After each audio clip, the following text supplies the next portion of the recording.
français. Ok, c'est Thomas, c'est parti. Voilà. Merci, je me présente Pape Mbodj, habitant de la commune de Biscuiterie, précisément au quartier Biscuiterie 3, en même temps membre de l'association Bentali, et puis président du conseil des quartiers, du même quartier, Biscuiterie 3. Donc on est là aujourd'hui à l'avenue Cheikh Ahmadou Bamba, angle Y, pour faire des éclaircissements par rapport au projet qui a été attribué à un promoteur. Donc je vous fais part de la première délibération municipale qui a été actée et dont le sous-préfet a visé, qui est là présent. Le sous-préfet l'a approuvé. Donc ça, si on vient nous dire que ce projet-là n'a pas droit, donc ça va nous poser problème. La personne qui était là, en train de faire des discours, soit disant que le projet ne doit pas avoir lieu, parce qu'ils n'ont pas de papier, il n'y a aucun papier réglementaire qui prouve que ce projet doit exister. C'est cette même personne qui a avalisé le même document en conseil municipal. Donc ça, c'est le premier document. C'est la délibération municipale dont on a envoyé au sous-préfet qui a avalisé pour l'octroi, pour le démarrage des travaux. La deuxième délibération, approuvée par le conseil municipal, c'est celle ayant droit aux travaux avec le promoteur. C'est cette même délibération qui a eu lieu. La date est là présente, vous allez en prendre note. Donc, c'est cette même délibération qui a fait l'objet d'un accord en commun pour avoir un promoteur qui doit démarrer les travaux. Le nom du promoteur est là. Ce n'est pas le nom de vite fait qui est ici. Non, non, non, non, non. Ça, c'est une entreprise de construction dont le promoteur, son nom est là. Je ne vais pas le citer publiquement pour que les gens prennent son nom. Mais le nom est là. Donc ça, le promoteur a gagné dûment le projet. Ce n'est pas un terrain qui a été vendu par la mairie. Ça, ce n'est pas un bail qui se vend. Ce n'est pas un terrain qui se vend. Non. Donc, c'est pour lever des équivoques qu'on est là. Donc, quand tu as ces deux délibérations, je pense que tu dois avoir une autorisation de construire. L'autorisation de construire pour le projet est là, dont le promoteur détient, dont la municipalité détient, dont nous, population, détenons. Je pense que c'est clair. On ne peut pas construire quelque chose sans avoir une autorisation. Ça, c'est le plan de masse. Pour ceux qui comprennent, qui peuvent lire des plans, ça, c'est le plan cadastral de masse qui est là présent, en bonne et due forme. Ça, c'est le plan architectural qui a été fait par un cabinet nommé Babacar Soumaré. C'est un cabinet international, Babacar Soumaré, pour les gens qui le concernent. Et c'est reconnu par l'État. Donc, je pense qu'on n'est pas là pour valider des balivernes. Qu'est-ce que vous revendiquez, par exemple? Non, nous, on ne revendique rien. On est là pour apporter des éclaircissements par rapport aux propos qui ont été lancés par un soi-disant, je dis bien, parce qu'il ne l'est plus, député de l'Assemblée. En l'occurrence, Sanou Dione. Je pèse bien mes mots. Sanou a grandi ici. Il est né à Bentali. Il a grandi à Bentali. Il devrait se battre. Auparavant, quand on donnait le terrain là à Madjessal, il devait être la première personne à valider son ticket pour dire non à Madjessal puisqu'il n'habite pas Bentali. Ses frères se sont battus jusqu'à aller en prison. Oh, à cet instant-là, où était Sanou? Mais ça, c'est pour les populations. Ce n'est pas pour une tierce personne. C'est pas pour une tierce personne. C'est pour les populations. Donc, je pèse bien mes mots. Ça, c'est le plan architectural. Pour revenir au plan, c'est ainsi que le plan est composé. Parce que ce qui doit figurer ici, c'est des magasins et des salles polyvalents. C'est des magasins et des salles polyvalents. Donc, nous, on n'est pas là pour dire que, pour berner les populations, berner les commerçants qui étaient là ou autres. Non. Ça, c'est la suite du plan. Donc, la finition des travaux, c'est ainsi que ça doit se formuler. C'est ça le projet. Je pense qu'on a été clair. C'est ainsi que le projet va devenir. Le lieu qui est là derrière moi, c'est sous cette base-là que ça va devenir. Ce n'est pas attribué à une personne. Tout chacun peut y avoir sa part. C'est pour les populations. Ce n'est pas pour Pamboy, ce n'est pas pour Amadou Kane, ni pour le délégué, ni pour le président de l'ASC. Non. Ça, c'est pour les populations. Quelle a été la réaction du maire, président? Le maire a validé. Le sous-préfet a validé. J'étais avec lui en réunion hier pour lui faire part que Descos est venu derrière nous pour attirer les travaux.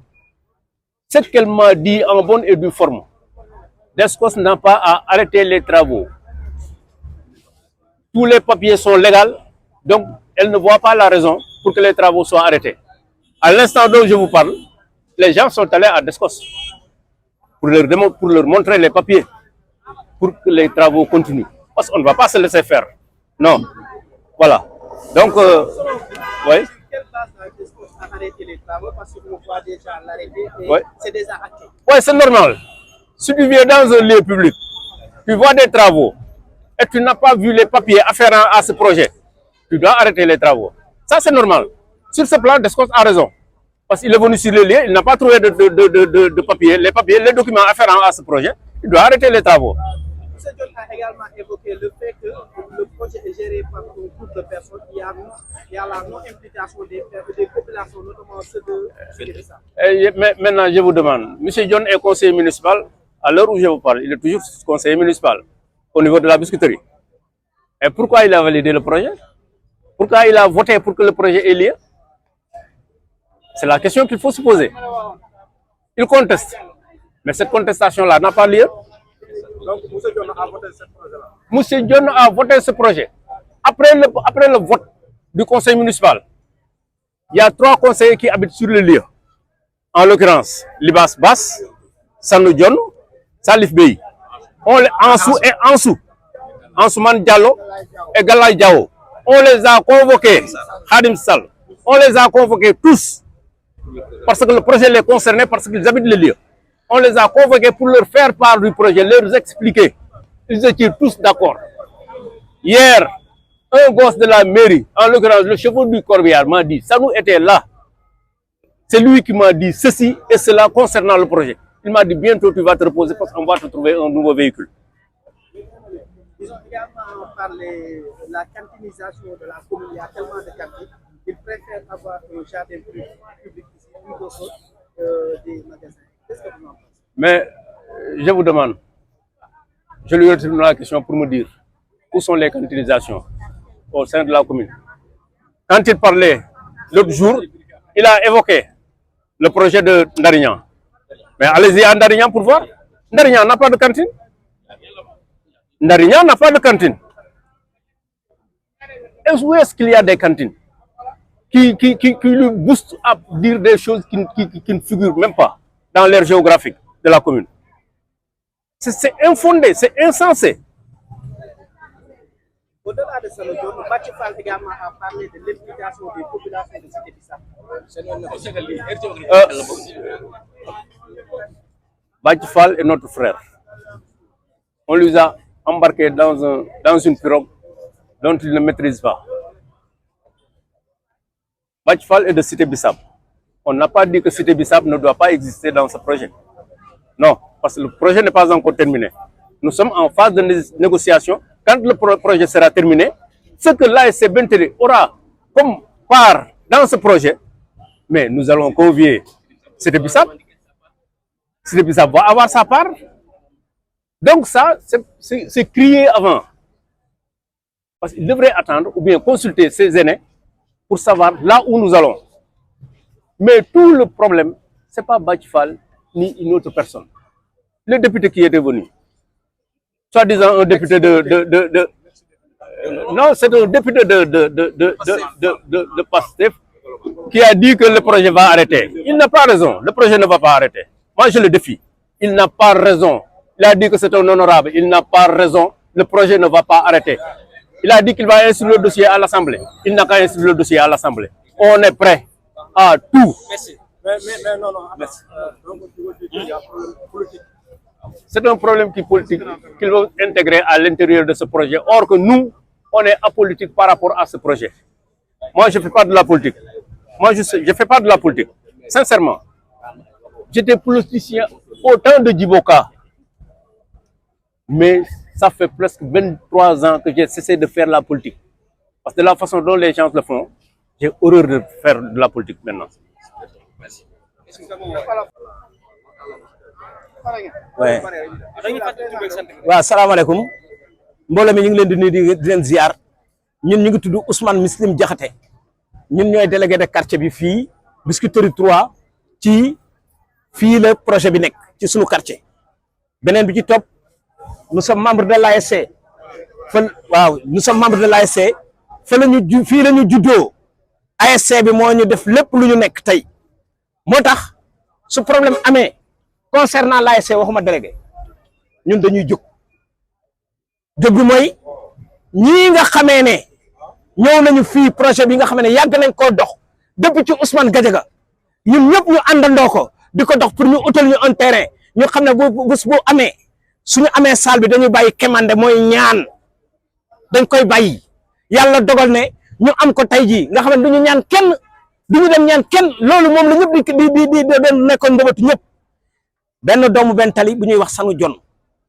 nekk ex député taxaw tey au lieu que mu toog ànd ak ñun fii non daxaar au lieu que mu toog ànd ak ñun fii au lieu que mu toog ànd ak ñun fii Salif Beye ngi nii Libaas a ngi nii Pape Mbodj ngi nii Amadou Kane ngi nii Magay Mbergane ngi nii tous les membres de l'ASC les membres ñëpp les anciens de l'ASC ñëpp a ngi nii toog taxaw au lieu que mu jàkkaarloo mu ñëw ànd ak ñooñu pour ñu am terrain bi nga xamee ne doomam moom raqam xeex na terrain bi pour ñu am ko raqam Pape Dione xeex na terrain bi pour ñu am ko moom tey amul dara lu muy def lu dul di def politique politicienne nous ne sommes pas dans la politique politicienne wallahi nañu ànd ak Pastef te dem ñun suñu doom yaa ngi ni Pastef la ñu bokk am nañu suñu doom yëpp Pastef la ñu bokk mais kenn démb bu muy wax ñëwul ànd ak moom taxul fii ànd ak moom amul benn doomu benn tali bu ànd ak moom buy ngénte këram day fees dellu waa benn tali buy maye doomam këram day fees dellu waa benn tali pourquoi mu ñëw fii di def kenn àndul ak moom. moom day wax ni que ni ñoom bu ñu sañoon ñu def ko jardin public ndaxte commune bi daanaka lépp mairie bi marché la ko def ak ay cantines. avant jardin public lan moo fi nekkoon est-ce que ñoom defoon nañ waxoon nañu loolu il a fallu que ñu def fi kii yi nu mu tëddi ñu def fi kii yi nu mu tëddi partie zinc yi ñoom ñu soog a commencé wax douze moo fi nekkoon sànq maa ngi koy wax douze bi xam nga lan moo fi nekkoon liggéey ñu jaay fii lekk man dama ko daan xool. Abdou Diakhaté délégué Cité Bissap dem ànd naag moom téye ci moom loxo ñu dem ba ci Assane Ndiaye ma ne ko Assane foofu nu mu nekk jaaduwul secrétaire municipal ma ne ko ñoo leen ngeen xool ko boobu lii taxawagul parce que ci ginnaaw kër la ñuy def ñeneen dañuy def ci mbuus di ko sànni foofu c'est pas normal ñii dañ ciy def seen besoin yëpp ñoom fan lañ nekkoon gis nga ñii bu ñu fontoo xam nga sanu bu ñu fontoo moomuñu te nag gis nga nit nanga da ngay xam sa bopp balaa ñu lay wax sa bopp ñun ñëpp usine la ñu juddoo fii la ñu màggee fii la ñu yaroo man fii laa juddoo fii laa màggee fii laa yaroo ñun ñëpp fii la ñu juddoo fii la ñu yaree bii lay màggee gis nga Pona Diallo bu yeewu woon fii lay taxaw Ousmane Gadiaga suñ ko yeewoon fii lay taxaw Demba Dieu Sarr suñ ko yeewoon fii lay taxaw ci ñun ñi lay taxaw mais moom amul dara lu muy def lu dul ñu nekk ay raqam mu ñuy galgal kan la ñuy waxtaanal ñu dañoo boo nekkee ci dëgg lay waxtaan xanaa de wax leen ñun dañoo nekk ci dëgg ñun sommes pas dans du faux ñun ci dëgg la ñu nekk yaa ngi dégg gis nga Pam Boy présenté na leen dossiers yi yëpp yaa ngi dégg fii ASC bi lañ koy jox yaa ngi dégg ñun ASC bi lañ jox ñun ASC bi lañu bëgg mu jàppale ñu ku lu ko jàppale waaye ban ñun ñi man nekk xale fooye foofu yaa ngi dégg boobu Cité Bissap amul ma nekk xale fooye foofu yaa ngi dégg Bentali ci ñun la juddoo ñi fi nekkoon ñëpp ñoo am kër foofu yaa ngi dégg kon boog ñun ban lan lañu amee Siré Bissap man mi bu dëj amee Siré Bissap maa fay wax te maa ngi dëkk Bentali yaa ngi dégg ñoom suñu wax nañu suñu jàkk ji la ñuy indi ku fa gaañu quand même nañu arrêté Siré Bissap ak ñun benn lañu waaye ça ne tient pas ñoom ñu koy véhiculer xam nañu ils sont dans du faux ci yu ñàkk fayda la ñu nekk nañ ñu dimbali ngir yàlla ñun taluñu leen xam nga ñun lan lañ bëgg liggéey lii eggale ko ci jàmm ak salaam ASC bi di ci dund ñeneen ñi ciy dund problème promoteur nag dinaa ci wax ñun problème promoteur bi sunu yoon nekkul ci vite fait ñun promoteur la ñu xam ñoom dinaa ko wax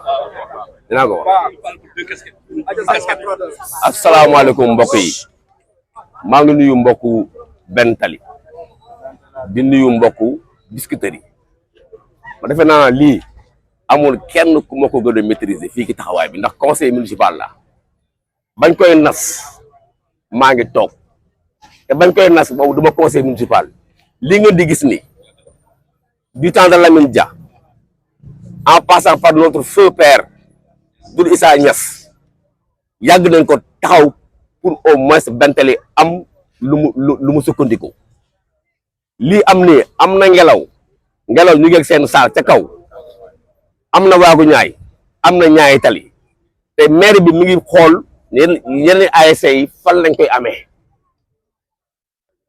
dégg ngeen baax li ma leen wax donc lii bañ koy nas conseil municipal bi à l'unanimité on est 70 personnes ñoo taxaw jox le maire mandat pour mu ko defar fii maa ngi toog Sanu Jonn mi ngi toog bañ ca paree woo nañu conseil municipal bi conseil yi nga xam ni ñoo dëkk Bentali muy man muy Galaye Diaw muy Sanu Jonn moomu muy Ansoumane muy Libaas muy Khadim Sall man sama bopp j'ai posé la question à Sanu après la réunion dans le bureau du maire adjoint Dagadien ma ne ko Sanu wax ji bari na trop mais dama la bëggoon laaj yow projet bi loo ci xam nga Sanu lu ma tontu ku sañu ta bañ nangu je pèse bien mes mots et devant ay témoins Sanu Jonn moo ne ci réunion bi ku sañu la bañ sañ a nangu mais léegi nag lii nag moom mais xanaa yow wu ñu gis ko ay papiers yu clair la yoo xam ne délibération boo xam ni dañ naan kan moo ci d'accord conseil bi yëkk seen loxo maire bi doo ko def li muy def kon donc lii amul lu ci lëndëm et puis projet boo xam ne yow le maire d'accord na ko les conseillers d'accord nañ ko kilifa gi nga xam ni moo fi nekkal nguur gi mu le sous-préfet approuvé ko conseil de quartier yi taxaw ASC yi taxaw ñu loolu ay njublang la donc ci vote boobu Sanu Jonn mi tey d'accord ba nga toog dama ne leen mieux bi ñu convoqué les conseillers qui habitent le quartier laa la wax je lui ai posé la question ñu ko mais grand mu ne ñu sunu mag la ñu ne ko grand man dama bëgg a laaj devant ces gens là ndax projet bi ànd nga ci oui ou non Sanu m'a répondu ku sañu ta bañ sañ a nangu maa ngi toog l'adjoint du maire mi ngi toog tous les conseillers du quartier yi dëkk fii ñu ngi toog léegi changement de position bi da nga yaakaar day politique rek ñun xam nañ Sanu am ci bari yoo xam ne du ma ci àgg quoi parce que sunu mag la am na 70 ans léegi ASC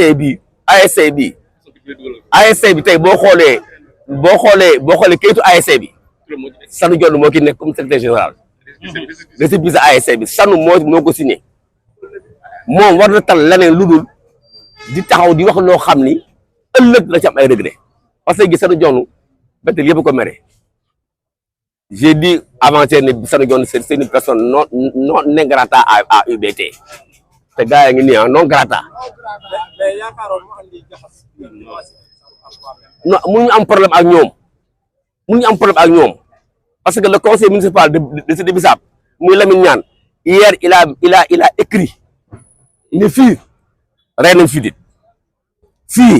bu gars yi dawee bi agressé fii la ñuy dugg kon donc bu ñu wax affaire du jardin parce que boo ko defee jardin c'est la même chose day ñëwaat le projet est venu à son heure loolu le conseil municipal de Siré Bissap Lamine Niane moo ko wax hier dans le panel du conseil municipal ñun li ñuy woon nit ñi mooy ñu dal surtout ñun waa Bentali nañu dal wax ji bu àggee fii nañ ko fi yamale xamuñu la ma suñu problème ñu xool naka ñu réaliser le projet là parce que projet bi am na parce que le 25 ans mi ngi fi te mënuñ ci woon dara loolu moo tax non promoteur bi ñun daal ñu suñu problème mooy ñun xam nga gars yi affaire du magasin fii ay showroom moo fi nekk ak une salle polyvalente pour l'ASC nga xam ne bu ëllëgee ASC mën na fi regroupé bu ëllëgee mën na fi def ay mariage bu ëllëgee mën na fi def ay cant bu ëllëgee lépp lu waa usine Bentali soxla mën na ko fa def ñun nag c'est pas usine Bentali mooy négocier c'est la mairie qui négocie avec le promoteur ñun nag li ci ëpp solo mooy avantage bi na féetewoo waa usine Bentali maa ngi woo gars yi nag au calme xam ne lii yàlla rek moo ko mën a arrêté parce que ñun fi lañ dëkk te suñu aire géographie la nekk non ASC la ASC njëriñu commune bi la quoi ñun si bisaab sont nos frères mais nag aire géographique gu UBT la nekk aire géographique gu usine Bentali la nekk nekku ci aire géographique gu Sidi Bisaab mais lépp loo xam ne defar nañ ko rek ça sera pour l'intérêt de Biscuiterie maa leen sant di leen gërëm prochaine étape mooy est que ñu xool nu ñuy fexe ba démarrer les travaux waaw on va se réunir en assemblée générale bu gaaw woo ñëpp ñu toog ñu wax ñi lii lan moo tax mu jóg pour que nit ñi adhéré ci pour ñu xam ëllëg l'avenir de Bentali ci la parce que sur le plan sportif nous avons tout pris avant nawetaan di jeex ñu représenté Dakar sur le plan national on a pris la zone on a pris le département on a pris la région ñu représenté woon Dakar au niveau national mais ASC dafa am lu mu dundee te li am fii maire bi defal na ko waaxu ñaay defal na ko ngelaw defal na ko ñaay tali et pourquoi pas Bentali mais dañ bëgg dara dañ bëgg bu ëllëgee li ñuy liggéey fii mu nekk dans les caisses de l'ASC gérer comme il le faut maa ngi remercier ñëpp di sant ñëpp di gërëm ñëpp am problème jërë ngeen jëf ñëpp di rafetlu teewaay ñëpp fii tey jii man maa ngi tudd Libaas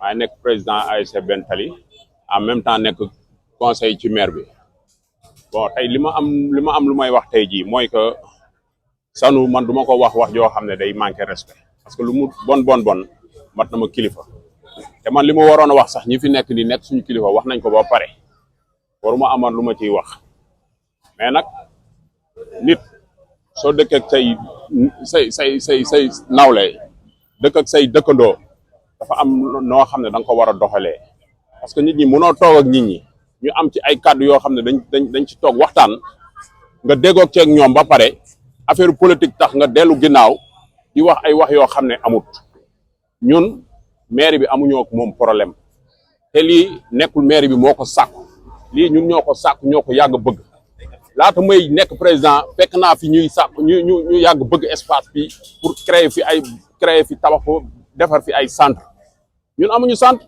tey jii bu ay vaccination amee fa la ñuy dem ci école yi la ñuy dem ñun ñooy benn quartier boo xam ne amuñu foo xam ne fa la ñuy dajaloo amul te waagu ñaay am na ko ngelaw am na ko ñaari tali am na ko ñun amuñu ko ñun xeexuñu leneen tey jii ba ñu bëggee commissariat fii ba ñu ñëwee wax ñu dañoo bàyyi ñu tabax fi commissariat te HLM moo ñu ëpp espace dañoo nangu loolu comme tey ñun bu ñu ñëwee tey jii pour bëgg a nangu ñu nangul ñu am fi benn centre boo xam ne pour jariñu commune bi la tey Sanu Dione warul woon taxawee nii di wax lii muy wax ni nag ñëpp xam nañ lan moo ko tax a jóg politique moo ko tax a jóg ñun politique ñun amuñu problème ak ay Pastef amuñu problème ak keneen tey ñi nekk si gannaaw nii booy nekk si gannaaw genn wàll yëpp ay Pastef lañu nekk ci ASC bi tey lan moo tax muy ñëw di wax nii mu ànd ak député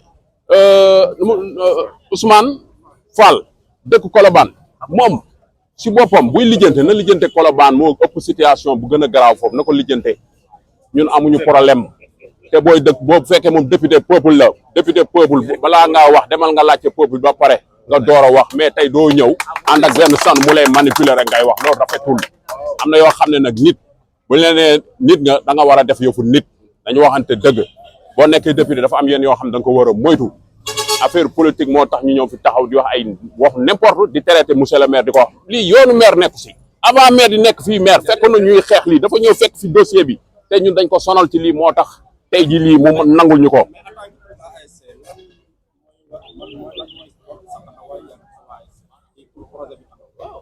lan mooy sama taxawaay ci lii projet bi dafa yàgg ñu koy xeex man dama ko ñëw fekk ñu koy xeex comme man président la fii dañ ma fi teg en tant que président ñii ñooy sama kilifa ñii ñoo bu ñu nee usine ñii ñoo tax ñuy wax te man lépp lu may def damay dem su ñoom lii balaa ñu koy taxaw woon naa ñëpp waxtaan ak su ñoom ñu ne ma lu rafet la ñëwuñu rek taxaw naan dañuy tabax defuñu ko te lii liñ fiy def ni jaruñu ñëpp la du intérêt man du intérêt ñii intérêt population yi ñëpp la tey jii bu fi médecins yi ñëwoon tey jii mën na ñëw fii ñu fiy def ay consultation gratuite boobaa dinañ am fuñ ko def amuñu fuñ ko defee keroog ba ñuy def ay jongal bi bañ koy def amuñu fuñ ko defee ci classe yi lañ dem di ko jël tey bu ñu amee centre mën nañ ko fay dem di ko fa defee loolu suñu avantage la ñun laajte wuñu leen ñun xulowuñu demandé wuñu leneen li ñuy demandé c'est lenn la kase mooy que projet la boo xam ne njëriñu pour commune bi la te buñ ne commune bi nag bàyyiwuñu kenn amuñu problème ak cité Bissap man dama foowee Padiaté bi ñuy wax nga xam ne buñ ne cité Bissap buñ ne Padiaté ñëpp xam nañ ko kooku sama maam la ñoo bokk koñ daanaka ñi ma yar sax ci la bokk kon ñun amuñoo ak moom benn problème way man li may wax daal mooy que suñu projet bi bu ci seytaane dugg bu fekkee président de la république yaa ngi may déglu dañ lay ñaan ngir yàlla ak yonente bi ki nga xam ne moo la fi nekkal nii muy xaw ma sanu lañ koy wax ak xaw ma intérêt boppam moo ko tax a jóg te ñun xam nañ ko bu baax a baax ku falu mu ñaw dugg ci ku falu ñi Senghor dugg na ci Abdou Diouf dugg na ci Macky Sall dugg na ci ku ñëw mu ànd ak yow ñun li muy def nii ñun xam nañ ko lu muy def nii xam nañ ko amul njariñ commune bi amul ñu njariñ amul lenn lu mu fi def billahi wallahi taalahi man maa ko ëpp njariñ barki démb la fi nit këram tàkk fii man maa dem peinturaat kër gi defaraat karo yi man maa ko ëpp njariñ fii amul benn njariñ nag bu mu dugg ci sa gouvernement loolu laa lay wax nag jërëjëf